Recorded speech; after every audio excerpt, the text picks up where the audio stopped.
ನಮಸ್ಕಾರ ವೀಕ್ಷಕರೇ, ಕಲಾ ಟಿವಿ ಕನ್ನಡ ಚಾನಲ್ಗೆ ಸ್ವಾಗತ. ಫ್ರೆಂಡ್ಸ್, ಇವತ್ತಿನ ವಿಡಿಯೋದಲ್ಲಿ ಕಡಲೆ ಉಸ್ಲಿ ಮಾಡ್ತಾ ಇದ್ದೀನಿ. ತುಂಬಾ ಟೇಸ್ಟಿಯಾಗಿರುತ್ತೆ. ಹಾಗೆಯೇ ದೇವರ ಪ್ರಸಾದಕ್ಕೆ ಕಡಲೆ ಉಸ್ಲಿನ ಸಾಮಾನ್ಯವಾಗಿ ಎಲ್ಲರೂ ಮಾಡ್ತಾ ಇರ್ತಾರೆ. ನಾನು ಇವತ್ತು ಕಾಬೂಲ್ ಕಡಲೆನ ಉಪಯೋಗಿಸ್ಕೊಂಡು 10 kg ಕಾಬೂಲ್ ಕಡಲೆಯಲ್ಲಿ ಯಾವ ರೀತಿ ಕಡಲೆ ಉಸ್ಲಿನ ಮಾಡ್ಬೋದು ಅಂತಂದ್ಬಿಟ್ಟು ನಾನು ಈ ವಿಡಿಯೋದಲ್ಲಿ ತುಂಬ ಸರಳವಾಗಿ ನಿಮ್ಮ ಜೊತೆ ಹಂಚ್ಕೊತಾ ಇದ್ದೀನಿ. ನೋಡಿ, ನಾನು ಇವತ್ತು 10 kg ಕಾಬೂಲ್ ಕಡಲೆನ ಉಪಯೋಗಿಸ್ಕೊಂಡು ಕಡಲೆ ಬಸ್ಲಿನ ಮಾಡ್ತಾ ಇರೋದು.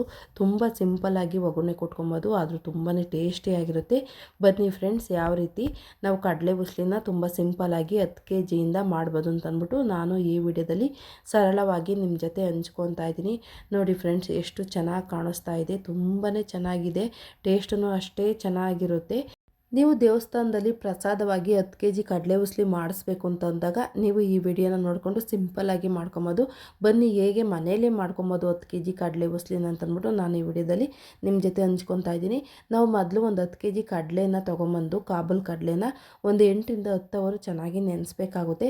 ಅದಾದಮೇಲೆ ನಾನು 12 ಲೀಟ್ರ್ ಕುಕ್ಕರ್ ತುಂಬಾ ಇಟ್ಕೊತಾ ಇದ್ದೀನಿ. ನೋಡಿ, ಈ ರೀತಿ ಇಟ್ಕೊಂಡಾದ್ಮೇಲೆ ಇಷ್ಟು ಬೇಯೋದಕ್ಕೆ ನೀರು ಬೇಕೋ ಅಷ್ಟು ನೀರು ಹಾಕ್ಬಿಟ್ಟು ಈ ಸಮಯದಲ್ಲಿ ನಾವು ರುಚಿಗೆ ತಕ್ಕಷ್ಟು ಉಪ್ಪು ಹಾಕ್ಬಿಟ್ಟು ಬೇಯಿಸ್ಕೊಬೇಕಾಗುತ್ತೆ.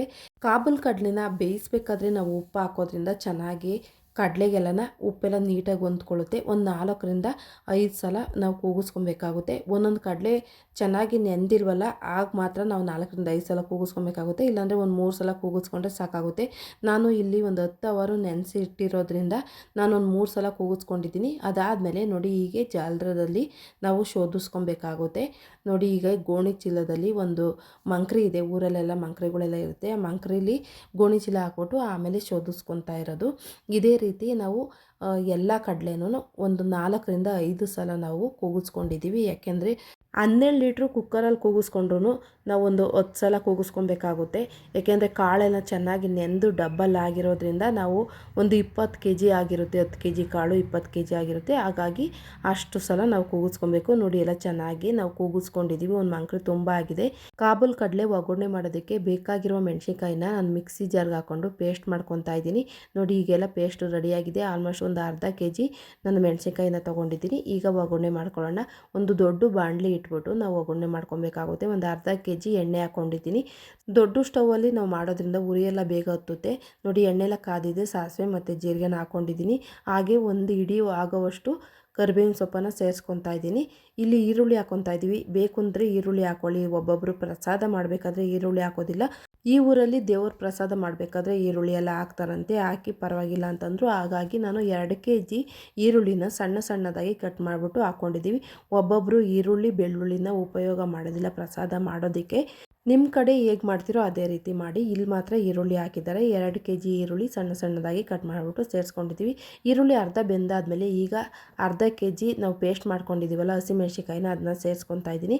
ಈ ಹಸಿಮೆಣ್ಸಿನ್ಕಾಯಿಯ ಹಸಿ ವಾಸನೆ ಹೋಗೋವರೆಗೂ ನೀಟಾಗಿ ಎಣ್ಣೆಯಲ್ಲಿ ಬಾಡಿಸ್ಕೊಬೇಕಾಗುತ್ತೆ.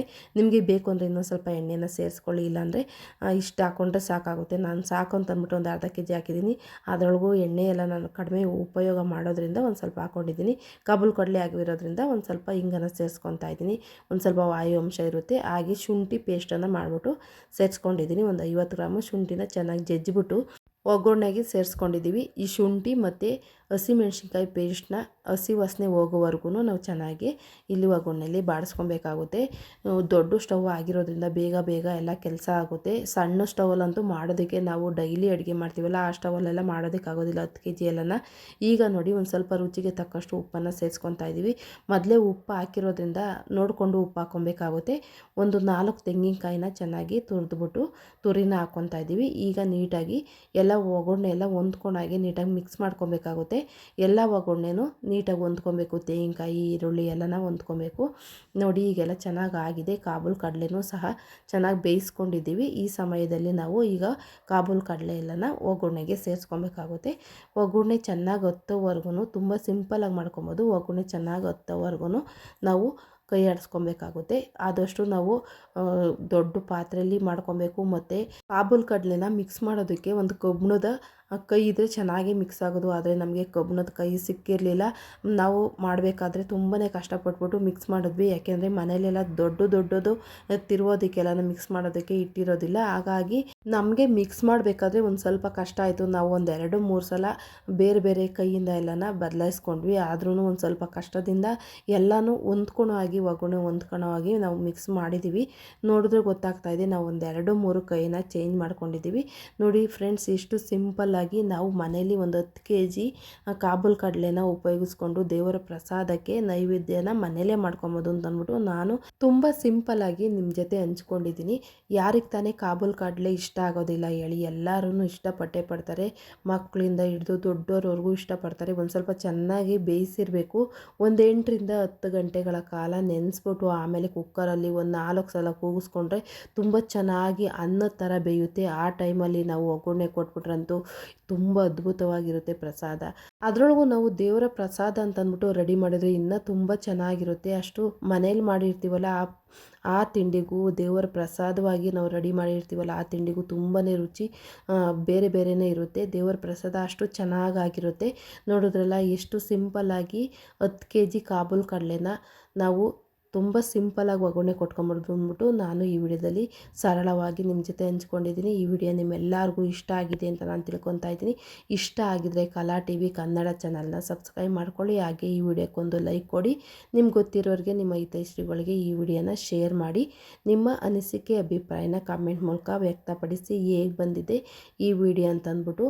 ಕೊನೆಯದಾಗಿ ಕೊತ್ತಂಬರಿ ಸೊಪ್ಪು ಹಾಕ್ಬಿಟ್ಟು ನೀಟಾಗಿ ಮಿಕ್ಸ್ ಮಾಡಿಬಿಟ್ಟು ದೇವರ ಪ್ರಸಾದವಾಗಿ ಭಕ್ತಾದಿಗಳಿಗೆ ಕೊಟ್ಟರೆ ತುಂಬ ಇಷ್ಟಪಟ್ಟು ಪ್ರೀತಿಯಿಂದ ಕಣ್ಣಿಗೆ ಹೊತ್ಕೊಂಡು ಪ್ರಸಾದನ ಸ್ವೀಕಾರ ಮಾಡ್ತಾರೆ. ಇಷ್ಟೊತ್ತು ವಿಡಿಯೋ ನೋಡೋದಕ್ಕೆ ಧನ್ಯವಾದಗಳು. Thank you friends. ಮತ್ತೊಮ್ಮೆ ಸಿಗೋಣ.